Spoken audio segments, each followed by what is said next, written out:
안녕하세요. 요즘 금융시장 보면 머리 아프시죠? 오늘 이 복잡해 보이는 시장이 사실은 어떤 원리로 돌아가는지 그 핵심을 쉽고 명쾌하게 한번 파헤쳐 보겠습니다. 자, 그럼 바로 본론으로 들어가 볼게요. 요즘 정말 많은 분들이 고개를 갸우뚱하게 만드는 그 문제, 금융시장의 가장 큰 미스터리부터 한번 풀어보겠습니다. 바로 이 지점이에요. 그죠?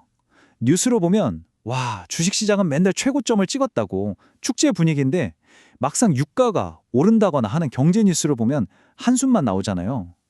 이 둘이 전혀 다른 세상 이야기처럼 느껴지는 거 다들 경험해 보셨죠? 이런 상황이 진짜 사람을 혼란스럽게 만들죠. 뭐랄까?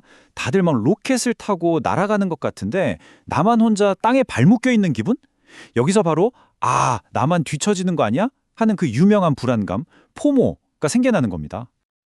자, 이 그래프를 보시면 지금 우리가 느끼는 혼란의 핵심이 딱 보입니다. 주가 지수는 저렇게 하늘 높은 줄 모르고 치솟는데 정작 우리가 피부로 느끼는 경기는 바닥이란 말이죠.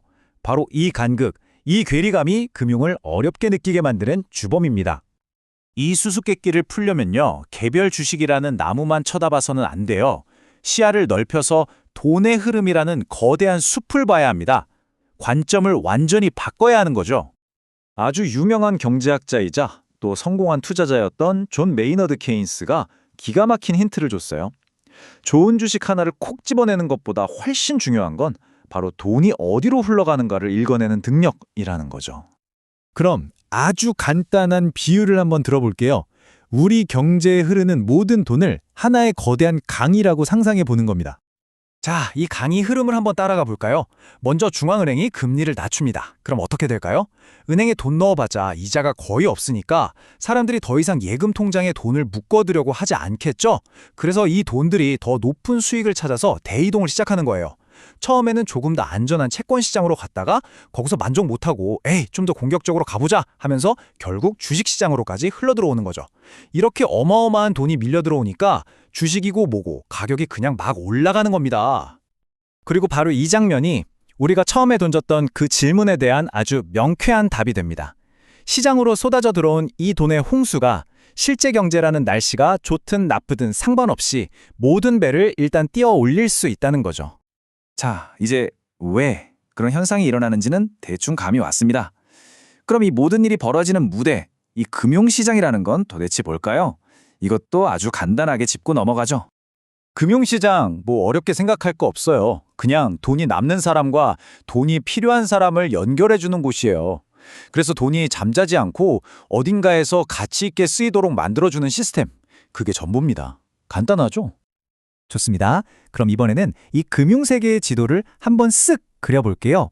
몇 가지 간단한 쌍으로 나눠서 보면 전체 그림이 훨씬 잘 보일 겁니다. 첫 번째 기준은 돈이 흐르는 방식이에요. 여러분이 어떤 회사 주식을 직접 사는 것처럼 투자자가 기업에 바로 자금을 대는 걸 직접 금융이라고 하고요. 우리가 은행에 예금하면 그 돈을 은행이 알아서 기업에 빌려주잖아요. 이렇게 은행이 중간다리 역할을 하는 걸 간접 금융이라고 합니다. 다음은 시장의 단계로 나눠볼게요. 기업이 처음으로 주식을 만들어서 파는 곳, 우리가 흔히 IPO라고 부르는 거요. 이게 바로 발행시장입니다. 새 상품이 나오는 공장 같은 곳이죠. 그리고 그렇게 한번 세상에 나온 주식을 우리 같은 투자자들끼리 서로 사고 파는 곳, 예를 들면 증권거래소 같은 곳이 바로 유통시장인 거고요. 마지막 기준은 바로 시간입니다. 1년 미만으로 잠깐 쓰고 갚을 돈, 예를 들어 기업의 운영자금 같은 것들이 거래되는 곳이 단기 금융시장이고요. 반대로 공장을 짓거나 신사업에 투자하는 것처럼 1년 이상 길게 보고 투자하는 돈들이 오가는 곳이 자본시장입니다. 그러니까 이 세 가지 기준, 돈이 오가는 방식, 처음 만들어지는지 아니면 거래되는지, 그리고 단기인지 장기인지, 이 기준만 딱 머릿속에 넣어두면 앞으로 어떤 금융 뉴스를 봐도 이건 이 시장 이야기구나 하고 바로 감이 오는 거죠. 말하자면 복잡한 금융세계를 여행하는 나만의 지도가 생기는 셈이에요. 자, 지금까지 돈이 흐르는 여러 강줄기와 시냇물을 살펴봤는데요. 사실 이 모든 강에 영향을 미치는 어마어마하게 큰 바다가 하나 있습니다.